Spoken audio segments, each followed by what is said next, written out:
everybody, this is Jack Hammer. Wanted to come here live today to break down and get you guys ready for today's big game for the 49ers going into Cincinnati to take on the Bengals. A lot of different news to take a look at. One of the things real quick is you might have already heard Deebo Samuel will be playing today for the 49ers. He is going to be active. He did not get to practice until Friday, but he will be active today for the 49ers. So one of the things that'll be fun to take a look at is how often the 49ers actually get him onto the field and what his role is going to be in the game today with coming off of that groin injury that he suffered 2 weeks ago. Some other information as far as the 49ers inactive list for today. Not really any surprises. We found out last night that cornerback Dante Johnson will miss the game with for personal reasons. Beyond that, everybody else is pretty much already known due to injury. Linebacker Dre Greenlaw, defensive lineman Maurice Hurst, running back Elijah Mitchell, and linebacker Terrell Adams and Colt McKivitz. So that's your inactive list for today, so who won't be going for the 49ers. But once again, big news that Deebo Samuel is active. As far as the Dante Johnson injury, him being out of the lineup, without Johnson, that means that we're likely to see either Ambry Thomas or De'Amon Lenoir in the starting lineup. One of those two rookies will be starting. Lenoir did start weeks 1 and 2 at cornerback when Emmanuel Mosley was out for an injury. It'll be interesting to see how he plays today or if he is the one that they call on to start. One of the things to note about both of those rookies is they have struggled. Lenoir, since those first 2 games of the season, he hasn't played a whole lot, but he did play against Green Bay, and then he played again last week. In the last 7 times that Lenoir's been targeted since those first 2 weeks of the season, every time the quarterback's thrown his way, it's been a completion, including 2 touchdowns. Doesn't get much better for Ambry Thomas. Ambry Thomas has only played 20 snaps of defense the entire year. Opposing quarterbacks have thrown at him 6 times and completed all 6 of their passes into his coverage as well. So neither one of the rookies has fared very well for the majority of the season. Having them get in here today against this Bengals wide receiver group that includes Jamar Chase is going to be a tough situation for whichever direction they go there. So definitely something to keep an eye on there as well. Hey Dylan, thanks for the donation. Appreciate that very much. And then let's just get into it a little bit. Some of the keys for as far as my keys for the game. Number 1 is, can the 49ers get their run game going? The 49ers defense is at its best when the run game's performing at a high level. With Deebo Samuel out last week in Seattle, we saw the 49ers struggle to get going, finishing with the lowest total of the season at only 71 yards. This week, the 49ers backfield is going to be shorthanded with Elijah Mitchell out due to his concussion that he suffered last week in Seattle, along with a knee injury that they found out about later. So with with Mitchell out, not knowing how much Deebo Samuel is going to be able to go, the focus of the run game may be mostly on Jeff Wilson Jr. and Jermichael Hasty. So once again, it's really going to depend a little bit on this one. This one is going to depend a little bit on how much they actually try to get Deebo Samuel involved in the game and by putting the ball in his hands. Outside of Wilson Jr. and Hasty, Brian Hill may be called up from the active roster as well. He was yesterday, so he will be on the field today. It'll be interesting to see what role they use him, if he actually gets in there or if he's just playing on special teams, because Trenton Cannon was placed on injured reserve yesterday. Wilson had some irritation in that surgically repaired knee earlier this week and last week while up in Seattle, but he was a full participant in practice on Thursday and Friday. He's a tough runner, and he'll be looking to kind of recapture the form that led to 371 yards in his 3 starts for the 49ers last year. And Cincinnati's defense has done a good job against the run all year. The Bengals have allowed the 11th fewest yards per carry at only 4.1. And offensive coordinator Mike McDaniel addressed Cincinnati's run defense on Thursday when he said they've done an outstanding job defending the run. I think they have put in multiple fronts and covers, and their defense plays hard. So that run game is definitely going to be key for the 49ers. We've seen that a number of times with Jimmy Garoppolo at quarterback here for the 49ers, that they really need to get the run game going to get the play action pass, which then opens up the middle of the field. And we'll get into that just a little bit more here as we go through the questions. Number 2, Jimmy Garoppolo. Is he going to be able to make enough plays for the 49ers? With the injuries that we've talked about in the backfield, San Francisco might need Garoppolo to be the person that gets in there and makes up the difference. Garoppolo is going to face a Cincinnati defense, though, which has struggled to cover the middle of the field and will be without linebacker Logan Wilson. Wilson, a second-year linebacker, he leads the Bengals in tackles with 92 and interceptions with 4. He won't be active today for Cincinnati.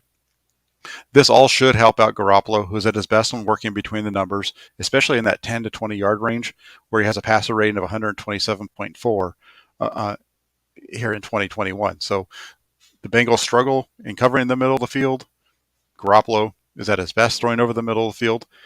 Is he going to be able to make those plays? And not having Wilson in the Cincinnati secondary or linebacker core could lead to another strong game from George Kittle.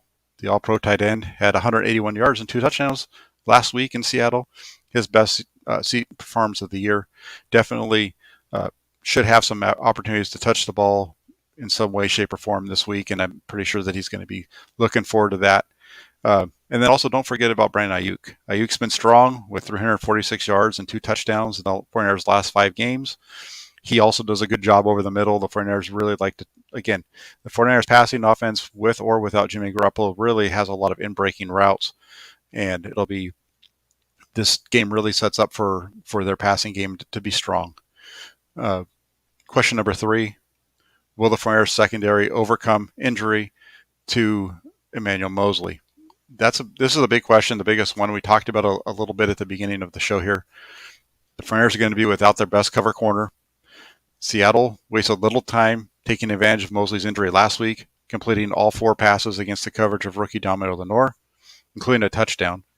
And also, if you remember, Lenore was called for a pass interference in the end zone, which gave Seattle the ball on San Francisco's 1-yard line, setting up Adrian Peterson for a touchdown on the next play. So with Johnson being rolled out due to personal matter, that means the 49ers are going to be turning to Lenore or Thomas. Mentioned this already as far as the 2 of them struggling in pass coverage. Lenore has allowed a team worst 125.4 passer rating this season. Thomas has played only 20 snaps. Those 2 are going to be in tough situations because Cincinnati's passing game has been explosive this season, averaging the 7th highest net yards per attempt in the league, which is really important when you look at how much Joe Burrow has been sacked this year, and we're going to get to that here in just a minute. But Jamar Chase, T. Higgins, Tyler Boyd, those are the 3 main wideouts for Cincinnati. They're combining to average just under 200 yards receiving per game. Big number there. And they provide strong weapons for Burrow. And on the positive side, though, for the 49ers, Burrow has shown a propensity for turning the ball over this season. Through 12 games, Burrow has thrown interceptions in all but 3. And currently leads the league with 14. So can these young corners, is there any way that the young corner playing opposite of Josh Norman is going to be able to make a play? That's really what we need to look for here. In addition to the interception, Burrow, in addition to the interceptions for Burrow, Cincinnati's offense has just struggled to protect the quarterback in general. Opponents are averaging 3 sacks per game, 4th worst in the NFL. And the right side of Cincinnati's offensive line has really been struggling, which could be good news for Nick Bosa and the 49ers, because Bosa primarily lines up on the left side of the 49ers defense, but push him over there on that right side of the Cincinnati offensive line that has struggled so much. So maybe some pressure from Bosa can cause some errant throws, and hopefully one of these rookies is going to be in place to make a play, whichever one is in the game. So we'll see how that all plays out. How you doing, Luke? Good to see you as well. And Waruna, good to see you too. Thank you for jumping in. And as Runa says, Burrow's not afraid to throw deep, and that can be a problem for the 49ers. We've definitely seen that be an issue for San Francisco. The only thing, the other thing, not only the yards given up by the 49ers in the secondary, which hasn't been all that bad, but that doesn't take into account the pass interference penalties. The 49ers are one of the worst in the league in pass interference penalties, and those are generally the ones that are coming part of those deep throws that maybe they're not giving up big yardage on, so their stats look better than they are. But then when you take into account their PI losses, it's definitely an issue. And I think it could be a problem today for San Francisco, for sure. Beyond that, the next thing, and maybe the most telling, is going to be Joe Mixon. Can the 49ers defense stop the running back, Joe Mixon, for Cincinnati? Although the passing offense is really what garners the great deal of attention, Mixon has been a big deciding factor for Cincinnati all season long. In their 7 victories, Mixon has an average of 4.8 yards per carry, but that number drops to 3.3 yards in their 5 losses. And Mixon has averaged over 4 yards only once in those defeats. So when you watch this game today, if Mixon's getting big yards or if he's over 4 yards per carry, it's probably going to mean some bad things are happening for the 49ers. And that's something to really pay attention to. Mixon's been dealing with an illness throughout this week, not participated in any practices. He was listed as questionable for the game, but he is active today. So definitely it'll be interesting to see how that illness might affect his play, and if it does help the 49ers out at all.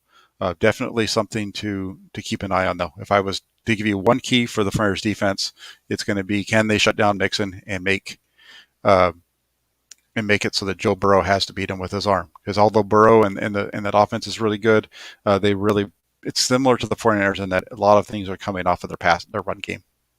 And last but not least, I didn't include this one last week, but I sure should have. Can the 49ers hold on to the football? This may be the biggest question facing San Francisco, and it's been their biggest question really all season, because if you look at it, in their 6 victories, the 49ers have turned the ball over a total of 3 times. You compare that to their 6 losses, where they've turned the ball over 15 times. Jimmy Garoppolo has been the biggest culprit with regards to turnovers. That kind of general in most teams, the quarterback is going to be the person that turns it over because they have the interceptions plus the fumbles. But of note with Garoppolo, he has 8 interceptions, 3 lost fumbles this season, and in 3 of those losses, he's turned the ball over 2 or more times. So if Garoppolo can limit his turnovers, that's going to go a long way for the 49ers offense to move the ball. It's going to go a long ways to helping out that defense. And it really kind of starts with Garoppolo as far as just being able to hold on to the football. But as 49ers in general, holding on the football means a couple of different things. It's the fumbles, it's the interceptions, but it's also the drops from the receivers. So if the receivers are doing a good job of holding on to the ball, Garoppolo's not turning it over, and they're not laying it on the carpet there in Paul Brown Stadium, the 49ers are going to have a really good chance of pulling this game off today.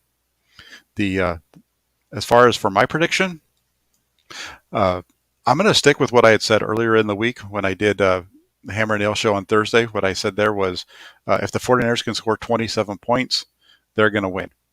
I feel let me slow down. If I believe the 49ers are going to score 27 points, can the 49ers defense hold Cincinnati under 27? That's another question. So when I did my prediction, I said 49ers 27, Bengals 26. That's just based off of the 49ers scoring on the road, which has been pretty good this year. Bengals offense hasn't scored quite as much at home. If you take into account the Bengals, I think are averaging about 25.5 points at home. 49ers are averaging about 27 points a game on the road, so 27, 26. Really, that number at 27, 26 should tell you everything that I think about this game. It's going to be close. It's going to be tight. I don't see the 49ers completely shutting down Cincinnati like we've seen them do to other teams. So I say 49ers get to 27. If they do that, can their defense just keep Cincinnati under 27? I think that's the number to watch for today there. So again, running game. How does that running game get going? How much is Deebo Samuel being used there? He's averaged about 7 touches per game this season, even later in the latter parts here where he's been used in more of the running back role. So with him coming off of injury, is he going to get to 7 carries today, and what kind of effect does he have on that running game getting it going? Can Jimmy Garoppolo make the plays, because it's probably going to come down to his arm at some point here to carry this team in this game? Can the 49ers defense slow down this passing attack and get to Joe Burrow, force him to throw an interception like he's done for the majority of this year? They need to stop Joe Mixon, hold Mixon under 4 yards. You're more than likely going to win. And last but not least, hold on to the football. So those are my 5 keys for the game today. Game's going to be coming up here in just about an hour, so hopefully you all enjoy it. I just want to say thank you real quick to everybody that jumped on the show. I will be back either later today with a wrap-up show or tomorrow to discuss my thoughts on the game and go over that.